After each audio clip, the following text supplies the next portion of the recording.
Well, as per usual, Jack Trainor has a very solid book of drives at Common Eagle on Saturday night. I caught up with Jack to find out which ones may be the better of his outstanding book.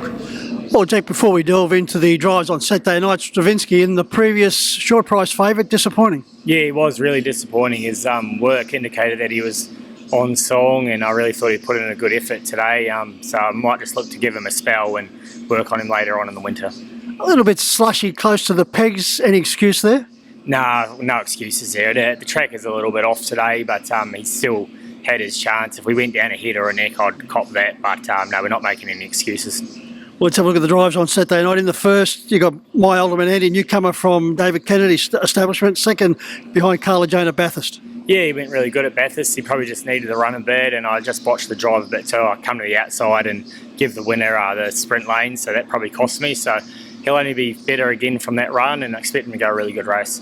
You also have Spirit of Anzac, drawn out a little bit wide. 2 runs back from a spell have been below his best. Yeah, that's right. He's just got me scratching my head a little bit at the moment. I've just changed a couple of things over with him and the way I work him over the last couple of weeks, and this week we'll drive him with a sit and see if how he hits the line. So if he can go off his work, I expect him to improve, and I'll be really disappointed if he doesn't go a better race on his previous form.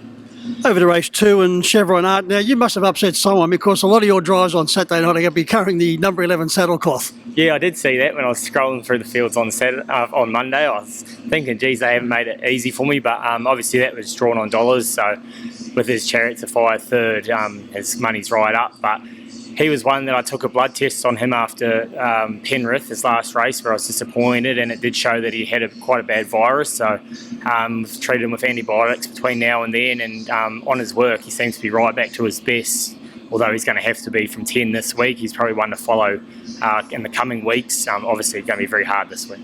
Interesting newcomer to the stable in race 3, 408. Once again, number 11 saddlecloth. Yeah, I'm really excited to get this horse. He's got a big motor, and Maddie just asked me if I'd take him for a couple of months so he doesn't have to travel with him. And a bit like Chevron Art, he's probably in a bit of trouble out from out 10 this week, but when the conditions of the race change and he's drawn in close, he's been one to follow. His work's been really good since I've had him, and I think he'll do a really good job.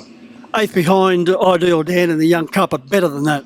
Yeah, that's right. He's people know that he's got that really brilliant turn of foot and he can follow speed. So I just note that there was a 2,300 metre free for all the following week, being next week, and I think something like that would be right up his alley. Now over to race 4, 2 interesting runners, BK Spy and Town Echo, 7 and 8 respectively. Your drive, Jack? So I'm going to drive BK Spy. I'm really happy with the way she hit the line last week, sort of shades of her being back to her best.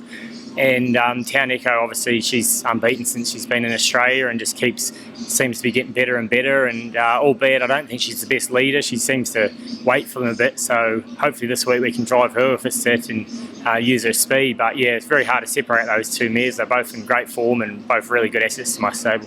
Yeah, there's a lot of depth in this particular event. And as you mentioned, Town Echo has been leading because she's just been too good, but lethal off a sit. Yeah, she is. 2 starts ago, I was behind the leader, and she'd come out early and loomed up, went straight past the leader and quick dash over a couple of 100 metres, and then got found lost out in front on her own again. So Cam's always said that he felt that she would be better with a set, so hopefully this is the week we can drive her that way. King Scar goes round in race 5. Once again, number 11 saddlecloth for Anton Galino. Yeah, Anton told me that he's got a few tricks, this horse, but he really likes him. He thinks he's a really nice horse, and obviously Anton wouldn't bring him up here for no reason if he didn't think he was competitive. So I'm actually going to have a drive on him on Wednesday just to get a feel for him and track work. And hopefully it'd be nice to win a trotting derby. Jack, you've been driving in outstanding form for a long period now, but geez, you're going to have to pull out a big one here to get Revy J home in the Bulleye Trotters Cup. Yeah, that's right. Actually, her run wasn't as bad as it probably looked the other day. She actually couldn't just get that last corner in the La Cucaracha, and then when she straightened up, she actually let down and found the line back to its shades of her old self. So it's obviously, like you said, it's going to be hard, and she's the sort of horse that has to be driven for luck, but I think she's on the right way to going back to her better form. You're going to see the outside fence once again with Kalina KJ in the 9th event on the card with a wide saddlecloth. 2 runs back for Jason have been very nice. Yeah, that's right. He's a really nice horse, and depending on how my night goes, but if it's been a bad one, I might just cut the ribbons and just send him on forward. So he's got brilliant gate speed. Obviously, Don Boston's drawn inside us, but he showed last start that he's good with a sit as well, and I think he's a horse that's going to do a really good job for Grimo. And yeah, I don't know. It's all depending on how my night's been earlier, how I drive that one.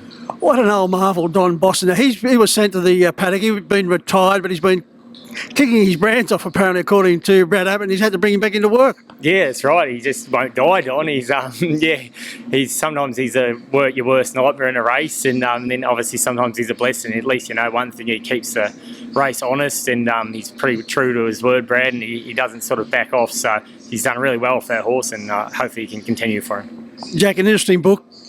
The better of them? I think BKSY is back to her best. I'm really happy with her work in her last start, and she showed in the Ladyship Mile that she can go with the best mares. So obviously both the McCarthy horses will be hard to hold out, but I'm sure she'll be hitting the line and give a real good sight. And Stylish Memphis, after her running the slot, how's she pulled up, and what's her plans now? Yeah, so reports are she's enjoying her time in the paddock. She's going to have a couple of months spell now, and hopefully if she comes back at another prep, she'll be back in about December to try and go one more Ladyship. So yeah, fingers crossed, everything's all good there. So just get through these winter months and brighter things ahead when the summer rolls around. Yeah, it's a long wait. I'm missing her already. They're hard to replace, those horses, so just makes you really appreciate what a good mare she was. Jack, as always, thanks for your help. No worries. Thank you very much.